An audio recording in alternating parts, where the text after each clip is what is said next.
자우로 인사합시다. 참 잘 오셨습니다. 한 번만 더 합시다. 은혜 안에서 강하시기 바랍니다. 은혜 가운데서 강한 여러분이 되시기를 주님의 이름으로 축복합니다. 사람은 아무리 강해지려고 해도 잘 안 됩니다. 절대적으로 강하신 하나님이 나를 붙잡아 줄 때에 우리는 강하게 될 수 있는 것이고요. 또 강해지려고 하지 않아도 여러분이 은혜 가운데 거하면 하나님이 우리에게 강하게 만들어주시는 힘을 우리에게 공급하게 되어 있습니다. 약한 분들도 힘내실 것은 고린도후서 12장 10절에 보면 약할 그때가 하나님의 은혜를 체험할 기회다 그렇게 말합니다. 연약할수록 하나님 더 의지하시기 바랍니다. 제가 사실 상태가 별로 좋지 않습니다. 어제 제가 병원 가서 주사 맞고 이렇게 약도 먹고 했는데 계속 누워 있는데 집이 계속 뱅글뱅글 도는 거예요. 이건 뭐 설교를 준비할 수가 있나? 그래서 내일 아파서 교회 못 가는 건 아닌가 이런 생각이 쑥 드는 거예요. 근데 누워서 가만 생각해 보니까 이때까지 내가 살아오면서 목사님이 몸살 걸려서 교회 안 왔다라는 얘기를 내가 들어본 적이 없거든요. 한 번도 없어요. 여러분 이때까지 교회 다니면서 그런 목사 본 적 있어요? 오늘 목사님 안 오셔서 몸살 걸리셔서 못 들어봤잖아요. 그래서 가만 생각하니까 아니지, 그건 있을 수 없는 일이지. 목사가 몸살 걸려서 교회를 안 오면 그럼 설교는 누가 하며? 이 하나님이 목회자들을 붙잡아 주셔서 그런지 또 이렇게 하나님께서 또 강건함을 회복시켜 주셔서 그런지 어쨌든 그런 말을 제가 들어본 적이 한 번도 없거든요. 안 되겠다. 이거 내가 그럴 수는. 그런데도 집에 누워 있으니까 집이 뱅글뱅글 도는 겁니다, 제가. 그래서 조금 연약한 몸으로 섰지만은 오늘 주신 강단 말씀처럼 하나님이 또 설교할 때 성령으로 역사하셔서 전하는 자나 듣는 자가 강건케 될 것을 믿으시기 바라고 하나님의 음성으로 꼭 들으시기 바랍니다. 이 디모데후서는 사도 바울이 가장 사랑하고 아끼는 디모데에게 쓴 편지입니다. 그래서 디모데가 저하고 좀 비슷해요. 후계자로 이렇게 세울 만큼, 바울의 후계자로 세울 만큼 든든한 친구가 아니고요. 굉장히 허약합니다. 여러분 목회자도 몸이 머리끝부터 발끝까지 늘 아프잖아요. 이 디모데도 그래요. 허약하지. 디모데는 성경 찾아보니까 비위도 약해요. 비장, 위장 다 약하고 또 소심하고. 디모데가 그렇게 좀 약한 사람입니다. 1장 7절에도 나오지만 두려움도 많고 늘 불안한 사람이고요. 약점이 참 많은 사람입니다. 그런 소심하고 연약하고 나약한 자에게 오늘 2장 1절에 있는 말씀을 디모데에게 주는 거지만 오늘 저와 여러분에게 주신 음성으로 꼭 붙잡아야 됩니다. 다 같이 읽어봅시다. 2장 1절 시작. 내 아들아, 그러므로 너는 그리스도 예수 안에 은혜 가운데서 강하고, 하나님이 주시는 은혜 가운데서 여러분 강하시기 바랍니다. 여러분 성경에 보면은 중요한 때마다 여호수아도 그렇고요, 디모데도 그렇고 중요할 때마다 하나님 주신 메시지가 뭐냐 하면은 강하고 담대하라는 겁니다. 은혜 가운데서 강하라, 이런 말씀이 참 많아요. 그래서 내 아들아, 그러므로 너는 그리스도 예수 안에 있는 은혜 가운데 강하고, 하나님이 주신 은혜 가운데서 강하는 것이 하나님이 우리를 향한 계획인 줄 꼭 믿으시기 바라고 두 가지만 말씀을 드리고 마치도록 하겠습니다. 첫 번째는 은혜 안에서 강하려면요, 일단 여러분이 믿음이 있어야 되는 겁니다. 믿음이 없이 강해지려고 하면 부러지게 돼 있습니다. 믿음이 있어야 되는 거거든요. 그래서 어떤 믿음이냐, 히브리서 11장 6절에 보면 믿음이 없이는 하나님을 기쁘시게 하지 못하나니 하나님께 나아가는 자는 뭐라고 돼 있죠? 반드시 그가 계신 것과 또한 자기를 찾는 자들에게 상 주시는 이심을 믿어야 할지니라. 여러분에게 오늘 이 믿음이 좀 회복돼야 됩니다. 하나님께 나아가는 자는 반드시 그가 계신 것, 하나님 살아계신 것부터 여러분이 꼭 믿으시기 바랍니다. 하나님 살아계신부터 믿어야 되는 거예요.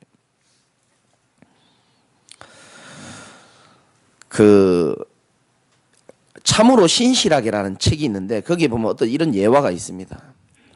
목사님이 이 지하에서 목회를 개척교회를 하시는데 사람이 아무도 안 오는 거예요.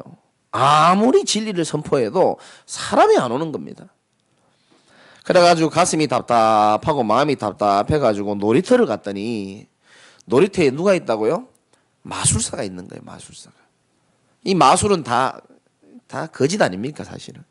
근데 마술사가 마술을 하는데 아이들도 그렇고 어른들이 한 30명 가득 모여 있는 겁니다.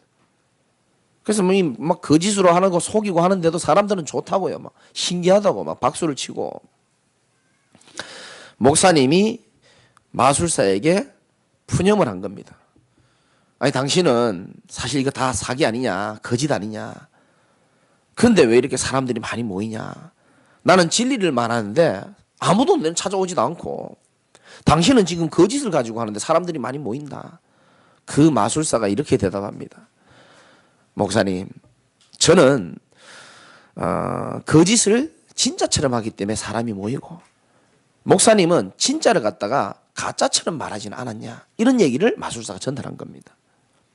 제가 왜 이 말을 드리냐면 진짜 살아계신 주님을 여러분들이 진짜로 믿으시기 바랍니다. 그게 가장 중요해요. 제가 금요일날도 말씀드렸거든요. 여러분 하나님이 살아계신 것 자체를 먼저 일단 믿으셔야 되는 겁니다. 두세 사람이 내 이름으로 모인 이곳에 나도 그들 중에 함께 하겠다 그랬거든요. 주님이 진짜로 살아계신다면 이런 질문을 자주 해야 됩니다. 하나님이 정말 살아계셔서 나와 함께 하신다면 이라는 질문을 자주 해야 됩니다. 여러분 진짜 살아계시면 어떡할 겁니까? 내가 지금 가지고 있는 문제가 됩니까? 진짜 살아계신다면 내 미래 걱정할 이유가 있습니까? 진짜 살아계신다면 그분이 우리의 모든 것을 책임지시고 머리카락까지도 다 세신다고 분명히 말씀하고 계시거든요. 진짜 살아계시다면. 그래서 한 주간 그런 질문을 해보시기 바랍니다. 하나님이 정말 살아계시다면 이런 질문을 자주 해봐야 돼요. 제가 예전에 이렇게 잠을 자다 꿈을 꿨는데 이제 학생 때였나요? 시험을 치러 가는 그때였는데 꿈을 딱 꿨는데 꿈에 예수님이 나온 겁니다. 꿈에. 그러니까 제가 너무 놀란 거예요. 원래 예수님을 믿고 있었지만 막상 예수님이 살아계신 걸 보이니까 또 꿈은 꿈 같지 않잖아요. 실제처럼 느껴지잖아요. 너무 기쁜 거 있죠. 와, 그래. 예수님이 살아계신 걸 내가 믿었지만 실제로 딱 꿈에서 만나니까 너무 기쁜 거예요. 그러니까 내 눈앞에 있는 시험도 걱정도 안 되고 이런 여러 가지 문제도 걱정이 안 되는 거예요. 왜? 살아계신 주님이 실제로 이기는 걸 봤기 때문에. 그래, 아무것도 문제될 거 없다.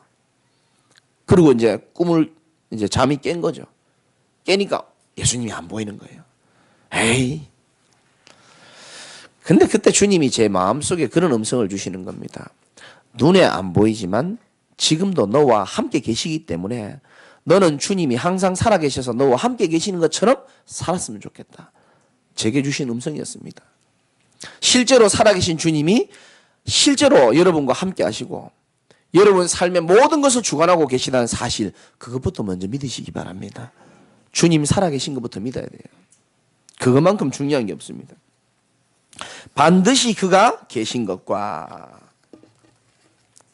그래서 주님이 살아계시다면 우리의 모든 안고 일어섬을 알고 계시고 우리의 모든 연약함도 알고 계시고 우리의 필요도 알고 계시기 때문에 일단 주님이 살아계신다는 그 믿음부터 우리가 먼저 회복되어져야 되고요. 그 살아계신 주님이 뭐가 우리에게 은혜가 됩니까? 그 살아계신 주님이 저와 여러분과 함께 한다는 게 가장 큰 은혜가 되지 않습니까? 인간에게 있어서 가장 큰 은혜는 하나님이 우리와 함께 해주는 겁니다. 그거보다 더 큰 은혜가 없습니다. 인간에게 가장 큰 축복이 뭐냐? 살아계신 하나님이 나와 함께 하는 겁니다. 불신자들은 이런 말을 이해 못하죠. 불신자들의 최고의 축복은 돈 많이 버는 거고요. 성공하는 것이고 명예를 얻는 것이지만 재벌들이 돈이 많아서 행복한 것처럼 보입니까? 실제로 그렇지 않습니다. 돈으로 인하여 행복하지 않습니다. 지식이 있으면 행복하다고 생각합니까? 이번에 서울대학교 학생들 통계 나왔죠? 서울대학생들 47%가 우울증에 빠져 있답니다. 지식이 있다고 행복한 것도 아닙니다. 돈이 많다고 행복한 것도 아니고 성공한다고 꼭 행복한 게 아닙니다. 우리 인간의 행복은 어떤 많은 것을 소유하고 성취의 행복이 있는 게 아니고 살아계신 하나님과 만날 때에 우리 인간 영적 존재 아닙니까? 밥도 많이 먹어야 되고 잠도 많이 자야 되고 열심히 살아야 되는 것도 맞지만은 살아계신 하나님과 만남을 통해서 인간은 가장 행복을 누리고 안식을 누리는 줄 믿으시기 바랍니다. 그것만큼 축복과 행복이 없습니다. 하나님이 살아계시기 때문에 저와 여러분이 이 자리에 앉아 계시는 것이고요. 하나님이 우리와 함께 하시는 그 축복을 우리가 믿기 때문에 오늘도 예배를 하나님 앞에 드리는 겁니다. 불신자들에게 당신의 문제가 하나님을 떠나서 온 문제다라고 말하면 아마 거의 대부분 처음 들었다고 얘기할 겁니다. 여러분 주변에 한번 얘기해 보세요. 힘들게 사는 분들에게 당신의 문제가 지금 하나님 떠나서 온 문제다. 그걸 불신자들이 과연 인정하겠습니까? 인정 못합니다. 아니다. 내 문제는 누구누구 때문에 내가 부모를 잘못 만났어. 내가 남편과 아내를 잘못 만났어. 내가 다 사업에 실패해서 다 세상에 눈에 보이는 핑계를 대지 하나님 떠나서 온 문제라고 하면 믿지를 않습니다. 성경은 분명히 말하고 있습니다. 하나님을 떠난 인생은 불안한 인생이요, 불만족한 인생이요, 불행한 인생이다. 맞잖아요. 어떤 것으로도 불만스럽습니다. 채워지지 않습니다. 어떤 것으로도 하나님 떠난 빈 공간을 채울 수가 없어요. 그리고 늘 불안해요. 늘 불안합니다. 그리고 불행합니다. 또 창세기 1장 2절에 보면 흑암 혼돈 공허, 늘 어둡습니다. 어둡고 혼란스럽습니다. 하나님 떠난 인생이 그런 겁니다. 하나님과 함께하는 것이 우리 인생의 가장 큰 행복이요 축복인 줄 꼭 믿으시기 바랍니다. 사람들은 이걸 모르니까요. 하나님과 함께해야지 행복하다는 사실을 모르니까 세상에 있는 걸 가지고 함께하면서 행복을 누리려고 하잖아요. 그게 참 행복이 될 수가 없잖아요.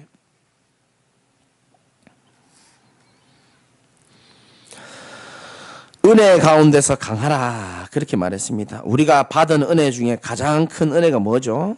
우리가 성경을 통해서 복음을 깨달은 것이 가장 큰 은혜인 줄 믿으시기 바랍니다. 여러분 성경을 통해서 복음을 깨달은 건 참 은혜예요. 하나님이 이 두꺼운 성경을 우리에게 주신 이유가 뭐죠? 구원받으라고 준 겁니다. 복음을 설명하기 위해서 주신 겁니다. 성경의 주제가 뭐죠? 성경에 많은 이야기를 하고 있지만 예수님이 바로 우리 인생에 절대로 해결할 수 없는 문제를 해결하신 그리스도라는 사실을 얘기하는 겁니다. 여러분 예수 안 믿어도 잘 살 수 있어요. 예수 안 믿어도 하버드 대학 갑니다. 예수 안 믿어도요. 좋은 집 좋은 차 다 살 수 있어요. 그러나 예수를 안 믿으면 절대로 해결할 수 없는 문제 세 가지가 있습니다. 지옥 문제는 해결 못합니다. 사단의 문제는 절대 해결 못하고요. 재앙의 문제 해결 절대 못합니다. 석가모니께서 이 문제를 해결해 보려고 보리수 나무 밑에서 6년 동안 연구한 겁니다. 왜 인간에게 이렇게 고통이 오는가? 많은 학자들이 많은 사람들이 절대로 해결할 수 없는 이 인간의 영적 문제를 해결해 보려고 노력도 많이 하고 연구도 많이 했습니다. 인간의 문제는 하나님을 떠나서 온 영적 문제이기 때문에 인간의 힘으로는 절대 해결할 수가 없는 겁니다. 하나님만 이 문제를 해결할 수 있는데 하나님이신 그분이 육신의 몸을 입고 이 땅에 오신 분이 바로 예수 그리스도인 줄 믿으시기 바랍니다. 이 예수 그리스도를 믿음으로 말미암아 우리 인생에 절대로 해결이 안 됐던 사단의 문제, 저주 재앙의 문제, 지옥의 문제 해결된 줄 믿으시기 바랍니다. 여러분들은 그 해결받은 사람들이에요. 운명에서 완전 해결받고요. 사주팔자 끝났습니다. 점쟁이 찾아갈 필요도 없어요. 여러분들은. 우리 교인들은 아마 그런 분 없을 거예요. 아마. 근데 많은 사람들은 자기 인생이요 불안하고 두려우니까 우상을 찾아가기도 하고 점쟁이 찾아가고요. 무당 찾아가기도 하고요. 왜? 불안하니까. 답이 없으니까. 그러니까 마음 정신에 문제 올 수밖에 없고 육신에도 문제 올 수밖에 없고. 성경의 주제가 뭐라고요? 예수님이 바로 우리 인생에 절대로 해결할 수 없는 세 가지 문제, 지옥과 사단과 저주 재앙의 문제를 해결하신 구원자라는 겁니다. 이게 성경의 주제입니다. 성경의 목적이 뭡니까? 요한복음 3장 16절에 잘 나오죠. 하나님이 세상을 이처럼 사랑하사 독생자를 주셨으니 이는 저를 믿는 자마다 멸망하지 않고 영생을 얻을 것이라 그랬거든요. 복음 듣고 영생을 얻는 것이죠. 예수님이 이 땅에 오셔가지고 많은 기적을 행하셨습니다. 죽은 자를 살리시고 병든 자를 치유하시고 귀신 들린 자를 고치시고 해결하셨는데 결국은 하나님이 그렇게 하신, 예수님이 그렇게 하신 이유가 뭐죠? 내가 바로 그리스도라는 것을 알리기 위함이었습니다. 근데 참 안타까운 것은 사람들이 예수님이 누군지를 잘 몰라요. 예수님이. 여러분 예수님이 누군지 아십니까? 사람들이 예수님이 누군지를 잘 모르고 예수님에 대해서 오해를 많이 합니다. 세례 요한으로 생각하고요. 엘리야처럼 생각하고. 그리고 지금도 막 능력 받으려고 그러잖아요. 세례 요한처럼 생각하고 예레미야처럼 생각하고. 제가 여기 한 번씩 보라매 공원에서 이렇게 불신자들하고 운동을 한 번씩 하거든요. 축구를 하거든요. 불신자 아저씨들이 간혹 제가 목사인 걸 모르는 사람들이 회원이 워낙 많으니까 제가 누군지를 모르고요. 제 이름은 알죠. 근데 제가 누군지 모르고 제 모습, 얼굴은 알지만 제가 목사인지는 모르는 사람이 있어요. 오늘 축구 끝나고 오늘 좋은 데 가가지고 한 잔 먹고 좋은 데 놀러 가자는 거죠. 보고. 내가 누군지 모르니까. 사람들이 예수가 누군지를 모르고 그냥 교회 다니는 사람 많습니다. 다시 말씀드립니다. 예수님은 우리 인생에 절대로 해결할 수 없는, 인간이 절대로 해결할 수 없는 저주와 재앙과 사단과 지옥의 문제를 해결한 그리스도시요 구원자이심을 믿으시기 바랍니다.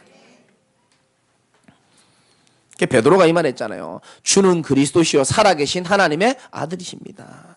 바요나 시몬아 네가 복이 있다. 가장 큰 복이 뭐냐?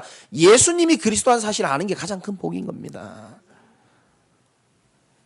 주는 그리스도시요, 이 말이 뭡니까? 주는 인류 멸망의 주인공인 사단의 머리를 박살내신 참 왕이라는 겁니다. 여러분 뉴스 보세요. 그게 그냥 일어나는 일 같습니까? 요한복음 16장 11절에 보면 세상 임금 사단 모든 사람의 생각과 마음과 다 잡고 있습니다. 지금 인류를 자꾸 멸망으로 끌고 갑니다. 사단. 사람을 뭔가에 중독되게 해서 자꾸 실패시킵니다. 사단이요 이 모든 세상 사람들 다 붙잡고 있어요. 그 사단의 머리를 박살낸 분이 바로 예수님이라는 겁니다. 지금도 죄와 저주로 고통당한 사람 많습니다. 지금도 하나님 만나지 못해서 공허하고 우울하고 방황한 사람 많은데 하나님만 만나면 되는데 하나님 만나는 길이신 분이 바로 예수님인 줄 믿으시기 바랍니다. 그래서 우리가 은혜 가운데서 강하라. 우리가 은혜 가운데서 강하기 위해서는 올바른 믿음이 있어야 되고 진짜 은혜가 무엇인지를 저와 여러분들이 좀 아시면 되고요. 두 번째는 은혜 가운데서 강하려면 하나님이 나를 어떤 존재로 부르셨는지를 알 수 있어야 됩니다. 3절 우리 다 같이 한번 읽어보겠습니다. 시작. 너는 그리스도 예수의 좋은 병사로 나와 함께 고난을 받아라. 아멘. 여러분들 어떻게 부르셨다고요? 그리스도 예수의 좋은 병사로 하나님이 불렀다. 좋은 병사. 병사로 복무하는 자는 자기 생활에 얽매이는 자가 하나도 없나니. 여러분들은 하나님이 부른 주의 군사기 때문에 자기 생활에 얽매이는 사람이 하나도 없나니 이렇게 말했습니다. 원어로 찾아보니까 염려나 여러 가지 서론 이런 게 걸리지 않는 그런 사람이 돼야 된다 이렇게 나와 있더라고요. 병사로 하나님이 불렀기 때문에 하나님의 군사로 불렀기 때문에 사사로운 거에 걸리지 않고 오직 병사로 모집한 자를 기쁘게 하는 자가 바로 저와 여러분인 줄 믿으시기 바랍니다. 그리스도의 좋은 병사로 불렀다는 겁니다. 군대 가보신 분들은 알겠지만 국가가 군인을 불렀기 때문에 부르면 어떻게 됩니까? 국가가 군인의 모든 걸 책임져 줘야 되는 겁니다. 입는 거, 먹는 거, 이동하는 수단 전부 다 제공해 주게 되어 있습니다. 하나님이 저와 여러분들 그리스도 예수의 좋은 군사로 불렀기 때문에 하나님이 우리의 인생의 모든 것을 책임지실 줄을 믿으시기 바라고, 한 번밖에 없는 인생인데 좀 믿음 가운데 멋있게 삽시다. 아시겠죠? 그죠? 예. 너무 염려하지 마시고요. 우리 어머니 이번에 만나고 왔는데 참 옛날 분들이 염려가 많잖아요. 나는 제 강의 보면서 늘 걱정이 있다는 거예요. 뭐가 또 걱정이 있습니까? 뭐가 걱정이냐니까 우리 집에 세탁기하고 냉장고가 제일 걱정이라는 거예요. 그게 15년 됐거든요. 결혼하고 15년 됐으니까. 그게 언제 한번 고장 날까 봐 늘 걱정이라는 거예요. 아니 그거는 그냥 고치면 되잖아요. 진짜요. 하나님의 백성이요. 이 쓸데없는 염려 너무 많이 하는 거 있죠. 여러분이 지금 하고 있는 그 염려도 어떻게 보면 하나님 보실 때 아무 쓸데가 없는 거예요. 하나님은 살아계셔서 저와 여러분들 그리스도의 좋은 병사로 불렀다는 사실 믿으시기 바랍니다. 숨이 막 차네 내가 지금. 쓸데없는 염려 많이 하고요. 쓸데없는 걱정 많이 하고요. 나오잖아요. 디모데후서 1장 7절에 하나님이 우리에게 주시는 것은 두려워하는 마음이 아니요. 두려워하는 마음 아닙니다. 오직 능력과 사랑과 절제하는 마음이니. 그러니까 자기 생활에 얽매이는 자가 하나도 없다 이 말은 염려하지 말라는 거예요. 이것저것 막 이런 거 신경 쓰지 말고 서론에 걸리지 말고. 두 번째는 뭐라고 되어 있죠? 경계하는 자가 법대로 경계하지 아니하면 승리자의 관을 얻지 못할 것이며. 우리는 무슨 자라고요? 경계하는 자다. 법대로 경계한다는 말은 저와 여러분이 말씀 따라서 인도받는 걸 말하는 겁니다. 여러분 교회 다니면서 왜 응답이 없고 실패하는지 아십니까? 다 자기 생각을 따라가서 그렇습니다. 똑같이 설교를 듣고 똑같이 한국에 지금 많은 교회에서 예배를 드립니다. 그런데 응답 받는 사람과 그렇지 않은 사람이 있습니다. 응답 받는 방법은 딱 한 가지입니다. 하나님의 말씀을 여러분이 믿고 따라가시기 바랍니다. 그게 가장 정확한 방법입니다. 하나님이 말씀이 가라 하면 가고 서라 하면 서면 되는 겁니다. 경계하는 자가 법대로 경계하지 아니하면 승리자의 관을 얻지 못할 것이며. 세 번째는 6절입니다. 수고하는 농부가 곡식을 먼저 받는 것이 마땅하니라. 수고하는 농부, 여러분 농부 아시죠? 항상 가을에 추수를 마음에 꿈꾸고 있습니다.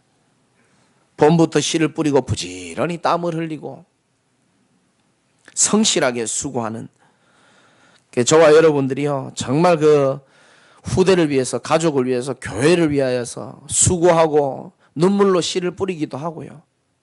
그런 모든 것이 반드시 다 응답될 줄 믿으시기 바랍니다. 정말입니다. 저는 여러분 앞에 진짜 증인으로 섭니다. 우리 외할머니가요, 제가 얘기했잖아요. 우리 외할머니가 눈물로 저를 위해서 기도했어요. 왜냐? 외할머니가 10명을 낳았는데 딸 5, 아들 5. 옛날에는 그렇게 많이 일이 많이 없으셔서 많이 낳는지 모르겠다만 뭔 10명씩이나 그래 놓는지 모르겠어요. 10명. 우리 작은 할매도 보니까 13명씩 놓고. 개 놓다가 인생 시간 다 갈 것 같은데. 10명의 자녀를 낳았는데 아들 5, 딸 5을 낳았는데 우리 엄마만 남편이 빨리 죽어버렸단 말이죠. 그러니까 외할머니가 돌아가시기 전에 마음이 안 편한 겁니다. 괜찮은 남자 만나는 거 보고 죽어야 되는데 그것도 못 보겠지. 계속 어느 정도였냐면요. 친척들이 다, 옛날엔 친척들이 다 모이잖아요. 요즘에는 뭐 잘 안 모이는데 모이면요 우리 외할머니가요 웃지도 못하게 했어요. 웃지 마. 영순이가 저렇게 살아가는데 너희 웃음이 나와? 진짜요. 얼마나 무서웠는지 몰라요. 웃지도 못하겠다 그러더라고요. 그러니까 여자 혼자서요 막 잠도 못 자고 일하고 이러니까 막 얼마나 불쌍해 보였겠습니까? 이 할머니 입장에서는 그 딸 하나 그게 마음에 늘 걸리는 거예요. 그래가지고 우리 외할머니요 눈물로 기도하시더라고요. 내가 어릴 때 좀 봤거든요. 다른 거는 다 몰라도 저기에 남편 복은 없으니까 자식 복 좀 받을 수 있도록, 저 아들 하나 딸 하나 있는데 저거 좀 제대로 세워질 수 있도록 우리 외할머니가요 눈물로 씨를 뿌렸습니다. 이 수고하는 농부처럼. 가장 하나님의 일에 쓰임받고 정말 그렇게 기도했는데요. 우리 여동생도요, 대구에서 지금 참 목사님 잘 섬기고 잘 인도받고 있고요. 저도 세계복음화에 귀하게 쓰임받고 있지 않습니까? 여러분 진짜입니다. 성경요 100%다 성취되게 되어 있습니다. 눈물로 씨를 뿌리는 자는요 기쁨으로 거둔다고 말씀했습니다. 걱정하지 마시고 여러분의 모든 기도 제목을요 수고하는 농부처럼 가을에 추수할 것을 마음의 믿음으로 딱 가지고 하나님 앞에 하나하나 눈물로 다 씨를 뿌리시기 바랍니다. 그럼 하나님이 기쁨으로 거두시게 만들어 주실 겁니다. 결론 9절 말씀해 보니까 복음으로 말미암아 내가 죄인과 같이 매이는 데까지 고난을 받았으나 하나님의 말씀은 매이지 아니하니라. 복음으로 말미암아 내가 죄인과 같이 매이는 데까지 고난 받았으나, 우리가 복음 전하다 보면 때로는 고난도 올 수 있어요. 예수 믿는데 왜 이렇게 고난이 있냐? 고난 올 수 있습니다. 그러나 하나님의 말씀은 매이지 아니하리라 이렇게 말했습니다. 여러분 하나님의 말씀은 절대로 매이지 않습니다. 내 삶이 조금 매일 수 있습니다만 하나님의 말씀은 절대로 매이지 않습니다. 그래서 우리는 하나님의 말씀을 끝까지 붙잡고 오직 은혜 가운데서 강한 여러분이 되시기를 주님의 이름으로 축원합니다. 내 아들아, 그러므로 너는 그리스도 예수 안에 있는 은혜 가운데서 강하고 이렇게 말했습니다. 저와 여러분들이 이번 한 주간에 정말 주님 주신 말씀을 그대로 언약으로 딱 붙잡고 그리스도 예수 안에 있는 은혜 가운데서 가장 강한 축복을 누리시기를 주님의 이름으로 축원드립니다. 하나님 감사합니다.